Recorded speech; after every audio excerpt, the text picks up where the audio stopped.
Hi friend, केम छो? नमस्ते, जय श्री कृष्ण। बधा ज मजामां छो एवी आशाथी आजनो विडियो स्टार्ट करीए छीए। आजना विडियोमां आपणे जोईशुं बहु बधा किचन डेकर या होम डेकर जे तमारा घरमां ज वस्तु पड़ी होय एनो यूज करी अने तमे बनावी शको छो अने घरनी नानी मोटी चीजो केवी रीते तमे गोठवी शको अने केवी रीते तमारा ज घरमां जे वस्तु पड़ी होय एनो सेकंड यूज करी शको।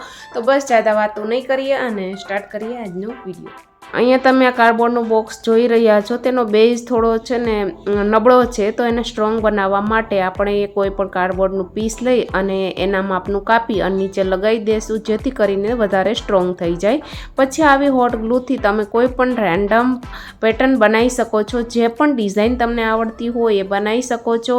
અને અહીંયા હોટ ગ્લુ ના તમારે યુઝ કરવો હોય કે તમારી પાસે ના હોય તો કોઈ પણ પ્રકારનું પેઇન્ટિંગ પણ કરી શકો છો, યા પછી તમારે જે સિરામિકના કોન બનાવવામાં આવે છે, જે સિરામિક હોય કે પછી વોલ પુટ્ટીથી જે કોન બને છે અને જે આર્ટ થાય છે, લીપણ આર્ટ આપણે જેને કહીએ છીએ, એ પણ કરી શકો છો।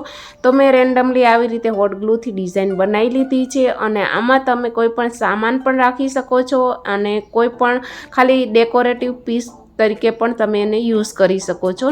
તો અંદર સામાન ભરી દો અને બહાર તમે એમનેમ ડેકોરેટિવ તરીકે યુઝ કરી શકો છો। અને અહીંયા કાર્ડબોર્ડની જગ્યાએ તમે કોઈ પણ તમારા ઘરમાં જે પહેલાં આપણે ટ્રંક જે આપણે યુઝ કરતા મોટા ભાગે જે લગ્નમાં લઈ જતા મોટા તે જે મેટલના હોય છે તેને પણ આવી રીતે તમે એનો લુક ચેન્જ કરી શકો છો। તો એક્રેલિક કલર લઈ લીધો છે, અહીંયા ગ્રે કલરનો યુઝ કર્યો છે। બસ સુકાવા દેશું અને સુકાવ્યા બાદ આમાં મેં એક્રેલિક ગ્રીન કલર યુઝ કર્યો છે। આવી રીતે સ્પોન્જથી તમે બધી જગ્યાએ સ્પ્રેડ કરી દો, સરખી રીતે લગાવી દો અને પછી એ લગાવ્યા પછી આપણે થોડું એને ટચઅપ આપીશું। તો મેં જે ગોલ્ડન કલર છે એનાથી થોડું એવું ટચઅપ આપી લીધું છે, જેથી કરીને શું થાય કે મેટલ જેવો થોડોક લુક આવે આનો। અને અહીંયા કાર્ડબોર્ડમાં જ આ વધારે કલરની પણ જરૂરત નહીં પડે અને આ બધા કલર તો તમારા જે આપણે છોકરાઓ પાસે હોય જ છે તેનો પણ તમે યુઝ કરી શકો। કોઈ પણ વસ્તુ તમારે બહારથી લેવાની જરૂર નથી। આ ગ્રીન કલર સુકાઈ ગયો છે, તમે જોઈ શકો છો। અને પછી હવે આપણે હાથોથી જે ડિઝાઇન બનાવી છે, ઉભરી ડિઝાઇન, એની ઉપર ખાલી આપણે આવી રીતે ખાલી ગોલ્ડન એક્રેલિક કલરને લગાવી દેવાનું છે, તો એ ભાગ થોડો ચમકશે અને સારો લાગશે।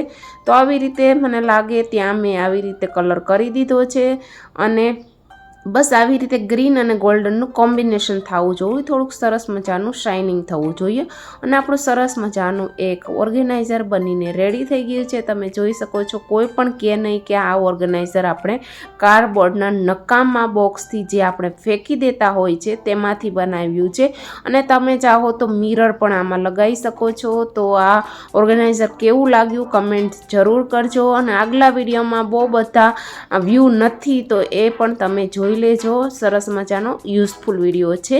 તેવી જ રીતે આ તમે જોઈ શકો છો, આ રીતના પેચ આપણી પાસે પડ્યા હોય છે અને ખાસ કર ગુજરાતમાં આ રીતનું વર્ક બહુ બધું થતું હોય છે। તો આવા પ્લેન હોય તો એના કરતાં તમે આ રીતના કરી દો, કેમ કે આવા સ્ટોન તો આપણા ઘરમાં પડ્યા જ હોય છે।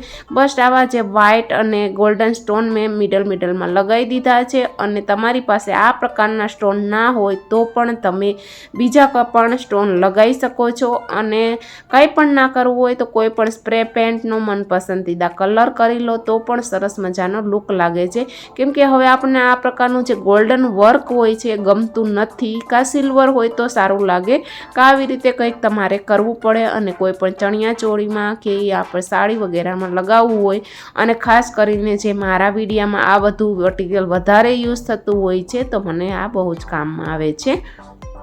તેવી જ રીતે રિસન્ટલી કોવિડ ગયો ત્યારે આવી બધી સેનિટાઈઝરની બોટલો બહુ બધી આપણી પાસે હોય જ છે, ખાલી થયેલી પડી હોય છે અને સરસ હેન્ડી રહે છે। નાના પેકેજિંગમાં હોય તો તમે પર્સમાં પણ રાખી શકો છો અને ક્યાંય નાની જગ્યાઓમાં પણ રાખી શકો છો। તો આ બધી બોટલ્સ મેં ખાલી કરી સરસ મજાની ધોઈ અને તમારે એને ફરીથી સેનિટાઈઝરમાં યુઝ કરવો હોય તો પાછી ભરી શકો છો મોટા પેકમાંથી, યા પછી તમે એમાં શેમ્પૂ ભરી શકો શકો છો, કન્ડિશનર ભરી શકો છો, ઓઇલ ભરી શકો છો, કે જે તમે બહાર લઈ જવું હોય તમારે કંઈ ટ્રાવેલિંગમાં તો તમે એનો યુઝ કરી શકો છો, કે નાની નાની બોટલ હોય તો સરસ મજાની બધી જગ્યાએ આવી જાય. તો બસ આજ હું ટ્રાવેલિંગ માટે યુઝ કરવા માટે આ બોટલનો યુઝ કરું છું. થોડી થોડી વસ્તુ જેટલી જોઈતી હોય એટલી ભરી લઉં છું અને પછી એમાં જ એનો યુઝ થાય છે.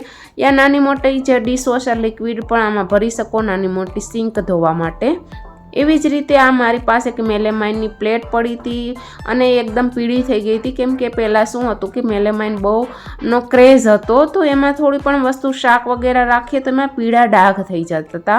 તો બસ જેવી વસ્તુ મારી પાસે પડી હતી, જેટલી વસ્તુ પડી હતી એ બધાનો મેં અહીંયા યુઝ કરી નાખ્યો છે અને હોટ ગ્લુથી લગાવી દીધો છે. અને પહેલાં મેં અહીંયા સીધો જ ગ્રીન કલર કર્યો છે, કોઈ પણ પ્રાઇમરી કલર કર્યો નથી, એટલે આવો લુક આવે છે. તમે ફિનિશિંગ વધારે માંગતા હોય, રફ સરફેસ ના કરવા માંગતા હોય તો પહેલાં જેસો એપ્લાય કરો, પછી ગ્રીન કલર એપ્લાય કરો અને જે મટીરિયલ તમારે યુઝ કરવું હોય એ હોટ ગ્લુથી લગાવી દો તો સરસ મજાની ટ્રે બની જશે, જે તમે પૂજા માટે પણ યુઝ કરી શકો. જો નવી ટ્રે હોય તો યા આવી રીતે કોઈ પણ ડેકર તરીકે યુઝ કરી શકો છો. કોઈ પણ દિવાલમાં લગાવી દો તો સરસ દિવાલ થઈ જશે અને આપણી જે બેકાર ટ્રે છે એનો પણ યુઝ થશે અને આપણા મટીરિયલ જે આપણા ઘરમાં આવા બધાના ઘરમાં પડ્યા જ હોય છે, ના પડ્યા હોય તો પણ બહુ બધી ચીપ રેટમાં એ માર્કેટમાં મળી જતા હોય છે. એવી જ રીતે તમે જોઈ શકો છો આ ડ્રેગન ફ્રૂટ બહુ જ હેલ્ધી ફૂડ છે, anti fungal anti bacterial food છે અને ઉપરથી જે આપણી મેટાબોલિઝમ જે શક્તિ છે એને વધારે છે. તો બસ તમારી પાસે એનું જ્યુસ બનાવવા માટે કન્ડેન્સ્ડ મિલ્ક ના હોય અને હેલ્ધી પર્પઝથી તમે બનાવવા માંગતા હોય તો બસ એના કટકા કરી અને તમે આમાં જે મધ છે, હની છે એ નાખી દો તો સરસ મજાનું જે કન્ડેન્સ્ડ મિલ્ક નાખીને આપણે જ્યુસ બનાવીએ છીએ એવું સરસ ટેસ્ટવાળું બને છે અને એવું જ ક્રીમી બને છે. બસ દૂધ એડ કરી દીધું, બ્લેન્ડ કરી દીધું અને આપણું સરસ મજાનું જ્યુસ બનીને રેડી થઈ ગયું છે. એને સરસ લાગે છે, ટેસ્ટ પણ સારો હોય છે, ઉપરથી આપણી હેલ્થ માટે સારો છે. વિડીયો સારો લાગ્યો હોય તો લાઈક